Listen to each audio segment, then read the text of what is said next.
김대중 대통령께서 직접 점지하신 그 김민석이, 그것도 김민석이 다 죽었다라고 생각을 했는데, 와, 이렇게 살아서 돌아와서 김대중의 뒤를 이어서 민주당의 대표가 됐다.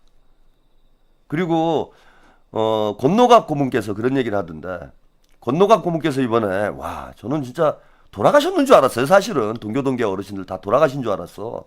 근데 권노갑 어르신께서 생존해 계시더라고. 대선 때 이제 한번 보긴 봤죠. 97세세요? 97세.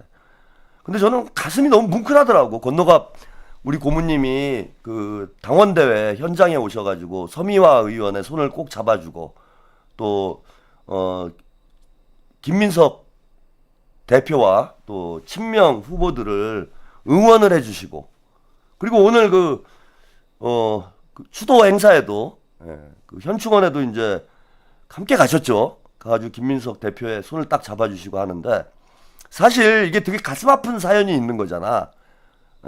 우리 동교동계 어르신들이 노무현 대통령께서 이제 대통령이 된 다음에, 그 유시민이 재건축을 해야 되는데 왜 증축을 해야 된다. 왜 재건축을 하느냐. 그러면서 이재명 대통령님을 비난을 했잖아요. 그때 이제 제가 말씀을 드렸어요. 니네들이 언제 재건축했냐. 완전히 재개발하지 않았냐. 친노 친문들이.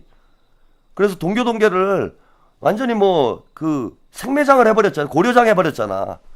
고려장 쳐버린 거 아니에요, 동교동계. 그때도 저는 이제 동교동계가 좀 적폐라고 생각을 했어요. 근데 지금 돌이켜서 생각해보면은, 저도 그때 이제 젊으니까 생각이 짧았다라는, 지금 이제 나이 먹으니까 이제 알겠는 거야.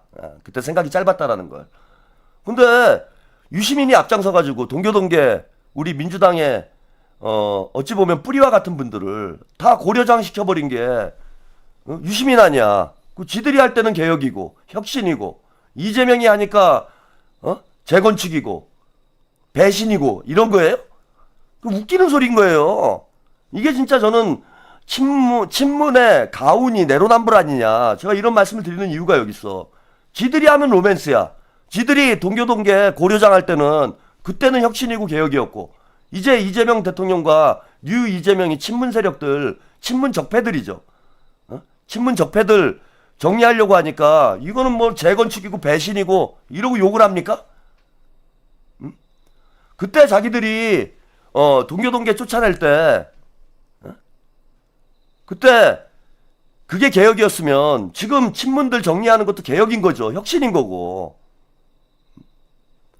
근데 아무튼 그때 이제 뭐 동교동계 어르신들 완전히 뭐 다 민주당에서 이제 쫓겨나서 말년이 어찌 보면 좀 비참했던 거잖아요. 근데 그 동교동계, 뭐 본인은 우리 김민석 대표는 동교동계였다 뭐 이렇게 얘기는 안 하는데, 동교동계 어르신들이 이제 귀여워해 준 거다 이렇게 표현하더라고. 나는 계파가 없다. 나는 동교동계 아니다.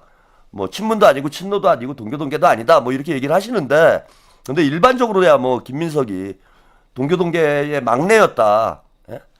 근데 그 막내가 쓰러지면서 동교동계는 이제 영원히 역사의 뒤안길로 사라지는 상황이었잖아. 그래서 동교동계 대부분 원로들이 쓸쓸한 노년을 보내는, 또 우리 권노갑 고문께서도 사실 민주당 이런 공식 석상에 거의 뵐 일이 없었잖아요. 지난 한 20여 년 동안. 그런데 그 막내가, 죽었던 막내가 살아 돌아와가지고 당대표가 됐어. 마치 드라마나 영화를 저는 찍는 것 같아, 지금. 느낌이.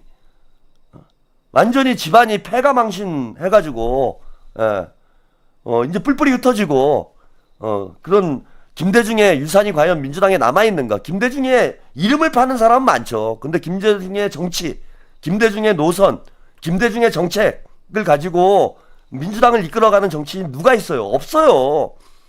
김대중은 그냥 이름 팔아가지고 자기들 명분 세우려는 그런 간판에 불과한 거지.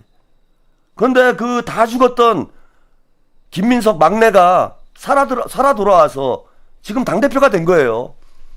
저는 그 권노갑 고문님의 그 마음이, 와, 진짜 그 와닿는 거야. 어떤 마음이실까? 저도 뭐 인생을 살면서 진짜 뭐 지금도 어려움을 많이 겪으면서 살아가고 있는데 김민석처럼 저런 극적인 어떤 서사 이건 대단히 드물어요. 근데 97세 우리 권노갑 고문은 김민석이 당대표 되는 그날 어제 이제 우리 동교동계 김대중계는 다 죽었구나.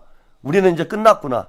이제 쓸쓸하게 눈을 감게 되실 줄 알았는데 다 죽은 김민석을 이재명 대통령이 살려내가지고 그거를 이제 민주당의 당대표를 만들었으니 참 권노갑 고문님의 마음은 지금 어떨까. 지금 당장 뭐 저는 눈을 감으셔도 여한이 없을 만큼 또 김대중 대통령께서도 정말 저 하늘나라에서 오늘 이 순간을 얼마나 흐뭇하게 지켜보고 있을까. 저는 그런 생각을 해봤습니다.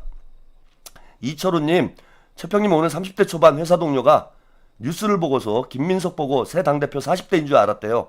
동안 인증. 이거 봐 벌써 이게 효과가 나타나잖아. 이게 비주얼 중요하다니까요. 이게 비주얼이 좋으니까 40대 얘기가 나왔죠. 40대.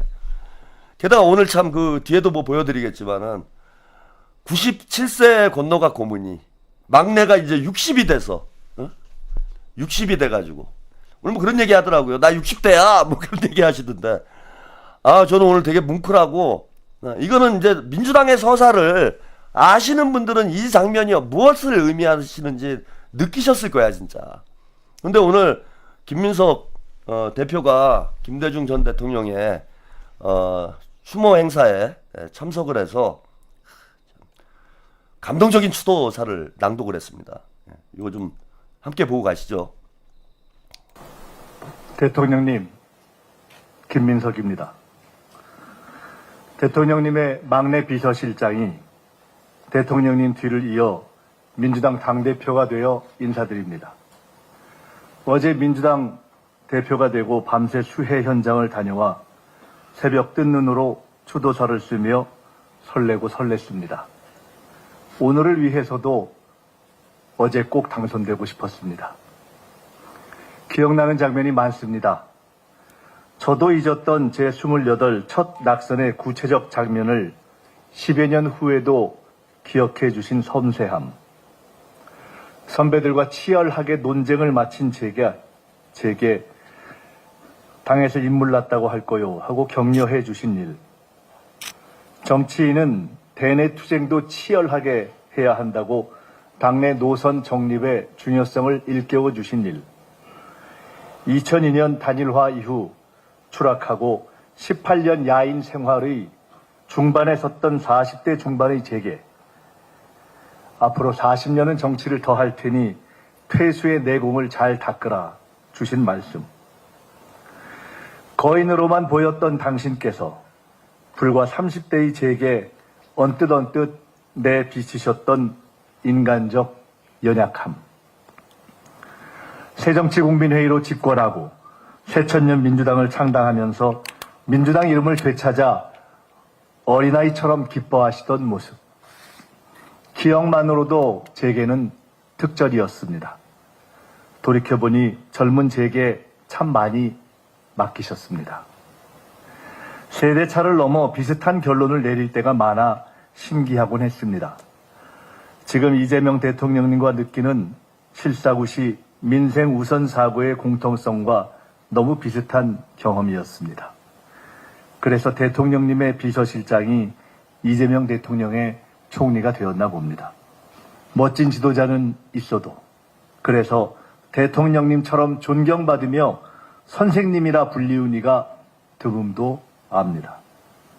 감사합니다. 배우겠습니다. 그러나 용기를 내 뛰어넘으려고도 하겠습니다. 그래야 대통령님께서 꿈꾸신 세상과 나라를 앞당길 수 있기 때문입니다. 네, 블루님 아직도 목이 안 좋으시네요. 힘내세요. 네, 감사드립니다. 뭐 뭉클하죠? 저는 그 앞에와 끝이 모든 걸 말한다고 생각을 해요. 뭐 중간에 김대중 대통령과의 여러 그 인연 역사에 대해서 이제 담담하게 이야기를 하시는 부분도 있는데 제일 서두에 우리 대통령님의 막내 비서실장이 당대표가 돼서 돌아왔습니다. 여기에 저는 뭐 이 민주당의 서사를 아시는 분들, 역사를 아시는 분들은 이 한마디, 이 짧은 문장 하나가 민주당의 저는 그 부산 여러분 유세 때 합동연설회 때 기억나세요? 전 그때 진짜 울컥하고 눈물이 났어. 돌아온 탕아, 민주당의 적자, 김민석이 돌아왔습니다. 이 한마디에 담겨 있는 그 20년의 역사를 파노라마처럼 그 말 한마디에 스쳐 지나가더라고요. 근데 오늘도 저 추도사에서 그 앞에 한 문장, 대통령님의 막내 비서실장 김민석이 당대표가 돼서 돌아왔다. 이게 마치 요즘 그 오디세이라는 영화가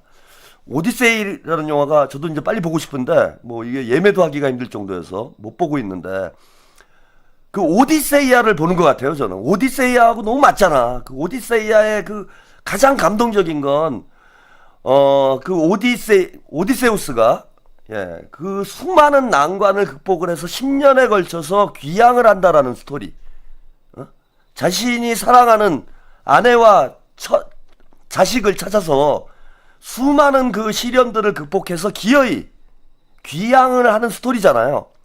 그 스토리에 감동도 있는데 그 10년이라는 시련의 시간에 감동도 있지만 그 페넬로페가 오디세우스의 아내인 페넬로페가 10년을 기다립니다. 수많은 남자들이 몰려와가지고 진을 치고 결혼을 하자고 거의 협박조로 그걸 괴롭히는데도 이 핑계 저 핑계 대면서 술을 놓으면서 10년의 시간을 기다리잖아요. 그리고 마지막 순간에 오디세우스가 거지가 돼가지고 그죠? 거지의 복장으로 탁 나타나가지고 활을 팍 쏘는데 그냥 활이 도끼자루를 팍 꽂혀. 그러면서 이건 옛날 오디세우스 그 율리시스란 영화 있었어요. 그 커크 더글라스 나오는 그 얘기하는 거야. 저 오디세이는 아직 못 봤어. 그 옛날 율리시스. 그러면서 이제 그 활을 팍 당겨가지고 활이 팍팍 그 도끼자루를 팍팍 뚫고 나갑니다. 아무도 못 쏘는데 활 시위를 다른 남자들은 당기지도 못해요. 그 오디세우스만 할 수 있는 거야. 그 오디세우스가 활을 딱 들고 커크 더글라스가 팍 쏘니까 그냥 팍 꽂혀 이게. 그러면서 이제 이 거지 망토를 이게 쓰고 있다가 확 벗어 던지면서 내가 오디세우스다 이 새끼들아 이 개새끼들아 그러면서 그냥 팍 다 죽여 한 몇백 명을 막 죽여 그냥 막 다 쑤셔 옛날 영화인데도 잔인해요 막 쑤셔 그냥 대학살을 합니다 거기 한 200명 300명을 그냥 혼자서 그냥 다 쓸어버려요 완전히 쑤셔버려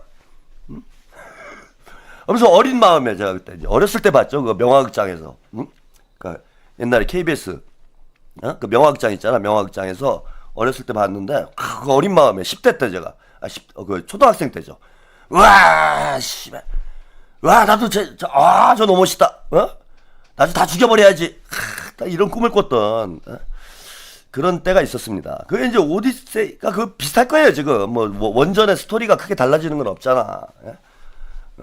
율리시스 그거. 다 그 스토리예요 지금 그잖아. 20년의 세월을 온갖 시련을 겪으면서 뭐 사이렌도 만나고 무슨 외눈박이 거인도 만나고 김민석은 이제 그러고 온 거잖아. 귀향을 해가지고 뭐 김대중 대통령님이 뭐 페넬로페는 아니지만은 이 앞에 영정을 모시고 추도사를 낭독하는 야 이게 영화다 영화. 이게 영화예요 이거. 요거 내가 판권 사고 싶다 진짜. 나중에 돈 벌어가지고 이거 진짜 영화 찍어야 돼요 이거는.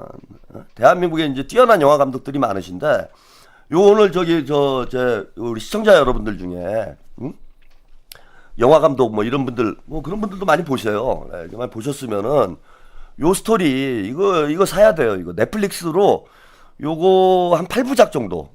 넷플릭스 8부작으로 요거를 착 드라마를 만들면은 이것도 난리 납니다. 넷플릭스에서 제가 볼 때 이거. 이거 빵 터져요 이거. 이 얘기 이거 오디세이보다 더 재밌어 이게. 제가 볼 때는 오디세이보다 훨씬 재밌어요. 요거를 판권을 사셔야 된다 일단.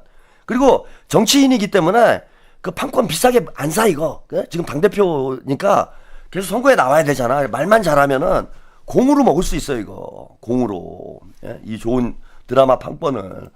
요거 넷플릭스 8부작 드라마. 예? 요거 가면 됩니다. 예? 석디세이. 오디세이. 제목도 제가 정해드릴게. 오디세이가 지금 이번에 인기를 끌고 있으니까 그거 약간 따라가는 척하면서 석디세이. 이거 어때요? 석디세이.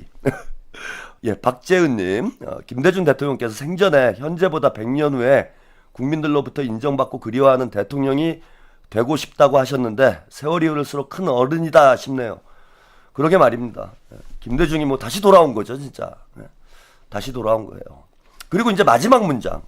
마지막 문장이 더 저는 와, 이거 무서운 얘기예요, 여러분. 마지막 문장에. 뭐라고 얘기를 합니까? 많이 배웠습니다. 제가 정확한 지금 표현은 기억이 안 나는데 뭐 많이 배웠습니다. 감사합니다. 하지만 이 김민석이라는 스톤세이 그죠? 석디세이는 웃기다 그죠? 스톤세이 마지막 문장이 이게 진짜 무서운 말이에요. 이 김민석이라는 사람을 제가 왜 털레반들이 이렇게 두려워하는지를 정말 느낄 수 있는 그러한 문장이 마지막에 딱 마무리가 됩니다. 너무 극적인 거지 이게. 많이 배웠습니다. 하지만 뛰어넘겠습니다. 뛰어넘겠습니다. 김대중을 뛰어넘는 정치인이 되겠다. 라는 포부를 밝혀요. 와, 저는 여기서 그냥 소름이 저 사람 저거 큰일 날 사람이네. 저 사람 저거 큰일 날 사람이네. 야, 소름이 그냥 많이 배웠습니다. 감사합니다. 그렇지만 뛰어넘겠습니다. 이게 그냥 야 주모 씨. 주모 앉아 빨리 국뽕. 야 이게 무섭잖아요. 여러분 무섭지 않습니까 이게 일단? 아니 그렇게 뛰어넘을 수 있느냐 그런 인물이 될 수 있느냐 없느냐를 저는 그런 차원의 얘기를 하고 싶다라는 게 아니고 저런 배짱이 있는 것. 아니 지금 민주당 정치인 중에 제가 김대중 대통령의 정신을 따르겠습니다. 노무현의 정신을 따르겠습니다. 뭐 이러는 분들은 많아요. 근데 지금까지 단 누구도 김대중을 뛰어넘겠다 내가. 그래야 김대중의 꿈이 이루어진다. 이런 얘기를 한 사람은 아무도 없습니다. 그만큼 용기도 있고 배짱도 있고 자신도 있는 거예요. 김민석이란 인물은 진짜 저는 무시무시한 인물이다라는 생각이 들었어 오늘. 뭐 김민석 대표에 대해서 제가 그동안 극찬을 해왔지만 제가 오늘 느끼기에는 김민석은 진짜 무서운 사람이구나. 그냥 열심히만 하는 사람이 아니구나. 대단한 어떤 야망이 있는 사람이구나. 야망이 있어야 돼요 여러분. 아니 김대중을 뛰어넘어야지. 당연한 얘기예요. 노무현을 뛰어넘어야지. 문재인을 뛰어넘어야지. 왜 이런 얘기를 못하냐고 우리가. 당연히 뛰어넘어야 되는 거 아닙니까? 후대는 전 세대를 뛰어넘어서 더 나은 세상을 만들어 가야 되는 거예요. 그런 포부와 목표가 있어야 되는 거야. 근데 김민석은 그런 꿈이 있는 사람이에요. 그런 능력이 있는지 없는지는 우리가 앞으로 검증을 해봐야 됩니다. 예? 다 뭐 누가 뭐 꿈이 있다고 해서 그 꿈대로 다 되는 건 아니잖아요. 저도 꿈 많아요. 예? 꿈으로 따지면은 제가 뭐 김민석 대표만큼 저도 꿈이 있는 사람이야. 예. 은하수님 감사합니다. 저도 한마디 할게. 저도 김어준 총수 많이 배웠습니다. 감사합니다. 김어준 총수. 하지만 제가 김어준을 뛰어넘겠습니다. 에이 씨발 이게 와닿지가 않죠 그죠? 이런 게 딱 얘기를 했을 때 뭔가 뭐 울림이 있고 이렇게 뭐 뭉클하고 감동이 있어야 되는데 개그로 끝나네. 또 꿈은 누구나 있어. 근데 이제 그 꿈을 실현할 수 있는 그런 능력이 있는지 없는지의 문제는 그건 우리가 앞으로 검증을 해봐야 될 문제예요. 근데 꿈조차 없는 사람은 그 꿈을 향해서 한 걸음도 내딛지 못해요. 꿈조차 없는 사람은, 야망이 없는 사람은 그 야망을 위해서 한 걸음도 내닫지 못해요. 그냥 제자리에 있는 거야. 그래서 저는 김민석의 저런 야망은, 저걸 제가 예전에 뭐라고 표현했냐면은 변혁적 야망이라고 얘기를 합니다. 변혁적 야망. 세상을 바꾸려는 의지에 대해서는 야망을 가져도 된다. 자기의 어떤 꿈을 이루기 위해서, 자기네 개인적 욕심을 이루기 위한 야망은, 그거는 뭐 결국은 뭐 욕심일 수밖에 없는 거죠. 그건 도대체 이기적인 거고. 근데 세상을 보다 낫게 만들려는 그런 꿈, 그런 야망, 그걸 저는 변혁적 야망이라고 표현하는데, 정치를 하는 사람들은 그런 야망이 있어야 돼요. 변혁적 야망이 있어야 된다. 이재명 대통령님도 그런 야망이 있는 거잖아요. 변혁적 야망. 대한민국을 대체 불가의 강대국으로 만들겠다라는 야망. 누가 보면은 진짜 뚱그름 잡는 얘기일 수도 있지. 뭐 우리나라가 그게 어떻게 돼. 근데 이재명 대통령님은 남들은 꿈조차 꾸지 못하는 걸, 그런 야망을 지금 현실로 만들기 위해서 애를 쓰고 있는 거잖아. 그리고 그게 현실로 바뀌어가고 있다라는 걸 우리가 눈으로 보고 있잖아요. 그래서 김민석 대표님도, 저는 뭐 오늘 김대중 대통령님의 영전에서 밝힌 포부처럼 진짜 김민석을 뛰어넘는, 김대중을 뛰어넘는 그러한 좀 위대한 정치인이 되었으면 합니다. 그런 또 잠재력과 가능성을 가지고 있는 분이라고 보고요. 자, 그리고 오늘 또 우리 송영길 장군님, 복만삼님, 까왕님, 파쿠르를 배우세요. 그럼 김어준을 뛰어넘을 수, 참, 이런 지금 감동의 어떤 그 쓰나미가 몰려오고 있는 이 역사적 현장에서, 쓰나미가 이렇게 막 감동의 쓰나미가 몰려오고 있는데 거기다 오줌 싸고 있는 거예요. 이거는 복만삼님. 쓰나미가 몰려오는데 거기서 오줌을 싸면 되나? 그게 뭐예요, 그게? 어떤 뭐 메시지가 있는 것도 아니고, 웃긴 것도 아니고. 파쿠르가 뭡니까, 파쿠르가? 진짜 우리 복만삼님은 갈수록 좀 심각해진다, 이런 좀 생각이 들어. 자신의 어떤 그 사회적 그 위치를, 부담감을 이겨내지 못하는 거 아닌가. 제가 괜히 이제 그 복만사님한테 어떤 부담을 드린 건 아닌가라는 좀 그런 좀 생각이 들기도 합니다. 그냥 편안하게 그때 제가 마스코트님 이런 얘기 안 했을 때 그냥 편안한 마음으로 개그를 던졌을 때는 가끔 웃길 때도 있었어요. 근데 제가 이제 우리 복만삼님이 치아루TV 마스코트다, 이 얘기를 한 이후로 지금 저렇게 스스로 자멸을 하는 저런 모습을, 그러니까 자신의 어깨 위에 어떤 이런 책임감, 이런 걸 부담을 못 이겨내고 있는 것 아닌가. 상당히 안타깝고 걱정이 됩니다. 우리 송영길 의원님은 당대표 선거가 끝났음에도 불구하고, 그러니까 우리 송영길 의원님은 제가 볼 때 이번 당대표 선거 출마의 목적이 정청래를 막기 위해서 내가 출마를 했다, 뭐 이렇게 말씀을 하셨지만은 그런 게 아닌 것 같아요.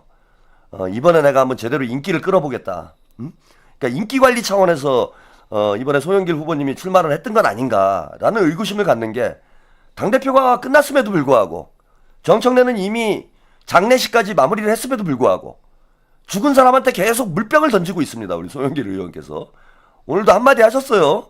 정청래가 뭐 말로는 김대중 사통 통합을 외치면서 김대중, 노무현, 문재인의 뭐 뒤를, 이재명의 뒤를 잇겠다 했는데, 오늘 뭐 김대중 대통령의 추도 행사에도 참여를 안 했습니다. 이와 관련해서 송영길 의원이 한마디 합니다. 1인 1표제라는 것의 장단점, 양면성을 제대로 분석하고 있었는데, 저는 정청래 후보가 철저히 자기 재선, 재임을 위해서 모든 제도와 관계, 공천 철저히 준비해왔다는 게 여실히 드러났습니다. 그러니까 제가 왜 당대표 출마했느냐, 정말 청래당, 이 조국혁신당한테 민주당이 다 완전히 그냥 적대적 예민해야 될 것 같은 위기와 두려움이 컸습니다. 제 당대표 되고 안 되고를 떠나서 정말 이놈의 이 어떤 민주당인데 김대중 대통령 뿌리도 될까 없는데, 그렇게 뿌리를 강조하던 정청래 후보 오늘 추도식에 나오지도 않았습니다. 김대중 대통령 추도식에 오지도 않았습니다. 김민석 대표와 저 송영길만 참석했습니다. 오늘 뿌리가 없이 꽃을 피울 수 없다고 하시는 분은 참석을 안 했습니다. 뿌리를 자르고 꽃을 피울 수는 없습니다. 김대중 대통령님의 아픈 다리 덕분에 우리 대한민국이 똑바로 걸을 수 있었습니다. 김대중 대통령님 존경합니다. 정치불명의 청래당과 조국혁신당에 의해서 민주당이 적대적 애면이 될 것 같은 위기의식이 컸기 때문에 제가 모든 정말 체면을 다 버리고 이 육선 의원이 정말 이 3등의 자리를 감수하면서도 나와서 온몸으로 외쳤던 것입니다. 정청래 필요 없어, 필요 없어. 1인 1표제라는 것의 장단점. 네, 오늘도 이제 관짝에 들어간 정청래한테 이제 물병을 시원하게 집어 던지고 있는 소영길 의원입니다. 근데 이번에 그 당대표는 이제 김민석 대표가 당선이 됐지만은 이번 전당대회에 실질적 승자는 지금 송영길이 아니냐 이런 평이 많이 나오고 있어요. 순위는 3등을 했지만은 결국 정치인이 뭐 인기 끌면 성공한 거 아니에요? 그런 측면에서 결국 인기는 송영길이 다 가져간 거 아니냐. 그런 차원에서 진짜 승자는 송영길이다. 근데 그러고 보니까 이번 당대표 선거가 재밌었던 게 그 승자 우리는 다 이긴 거예요, 그죠? 김민석이 뭐 결과로도 이겼고 송영길도 이겼고 그냥 정청래만 지긴 거야. 다 이겼잖아 우리는. 김민석도 이기고 결국 결과적으로 따져보면 송영길도 이겼어. 솔직히 송영길 의원이 당대표도 하시고 민주당에 이제 오랫동안 정치를 하시고 민주당에 이제는 뭐 가장 선수가 높은 정치인이 되긴 했지만은 그 당대표를 하셨는데도 인기가 없었어요, 솔직히. 닦아놓고. 제가 이제 깜짝 놀란 게 뭐냐면 그 소나무당 했을 때도 이제 깜짝 놀랐지만은 야, 그래도 민주당 당대표까지 하셨고 뭐 죄를 져가지고 탈당을 한 것도 아니고 당을 지키기 위해서 탈당을 해서 본인을 지키기 위해서 소나무당을 만들었는데 저는 적어도 광주에서는 송영길을 뽑아주지 않을까. 응? 그렇게 기대를 했어.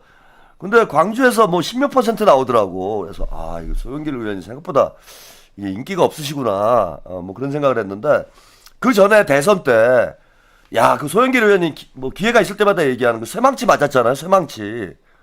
그 쇠망치를 맞으면은 보통은 이제 난리가 납니다. 당에서 막 지지자들이 우리 송영길 대표님 빨리 쾌차하세요. 막 그러고 난리가 나요. 근데 아니 쇠망치 맞고 바로 붕대 갖고 나와가지고 선거 유세를 다니는데도 뭐 사람들이 왔나 보다. 좀 뭐 지난 얘기긴 하지만 좀 씁쓸했어. 아니 왜 저렇게 인기가 없으신가. 물론 뭐 그때는 이재명 대통령으로 이재명 후보로 이제 다 그 관심이 집중돼 있다 보니까 송영길 대표가 뭐 쇠망치를 맞아도 사람들이 좀 시큰둥한 그런 분위기였는데 그리고 뭐 당대표 민주당 탈당할 때도 사실 뭐 그렇게 우리 당원들이 뭐 아쉬워하고 뭐 이런 분위기가 아니었잖아요. 그래서 상당히 안타깝고 그랬는데 이번에 완전히 뭐 이제 그 본인의 어떤 인기의 문제 이거는 좀 해결을 한 거 아닌가. 완전히 뭐 이번에 스타가 된 거죠.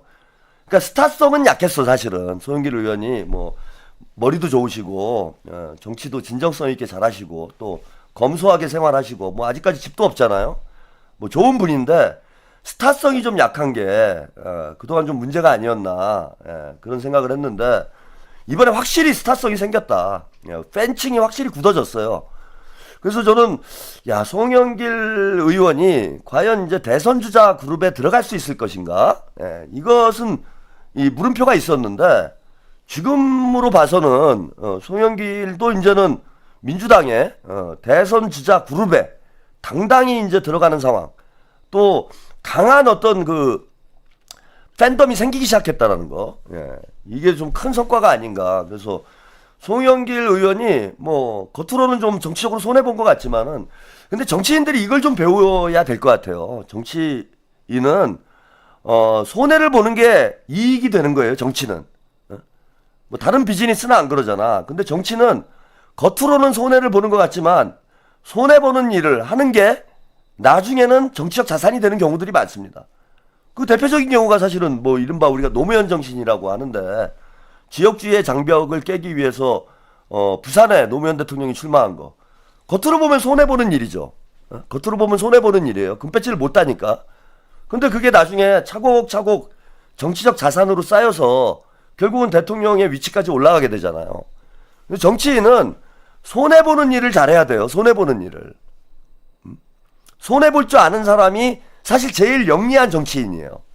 근데 이제 그냥 막 뭐 손해만 보면 안 되죠. 예, 그 챙길 거 챙기면서. 그러니까 오늘 송영길 후보님이 어찌 보면은 자신을 내던져가지고 인간 물병이 돼가지고 뭐 저렇게 들이받는 게 많이 손해를 보는 것 같지만, 저는 결국은 송영길의 정치적 자산이 될 것이다. 송영길은 이번에 손해 본 거 없다. 이렇게 좀 말씀을 좀 드리고 싶습니다.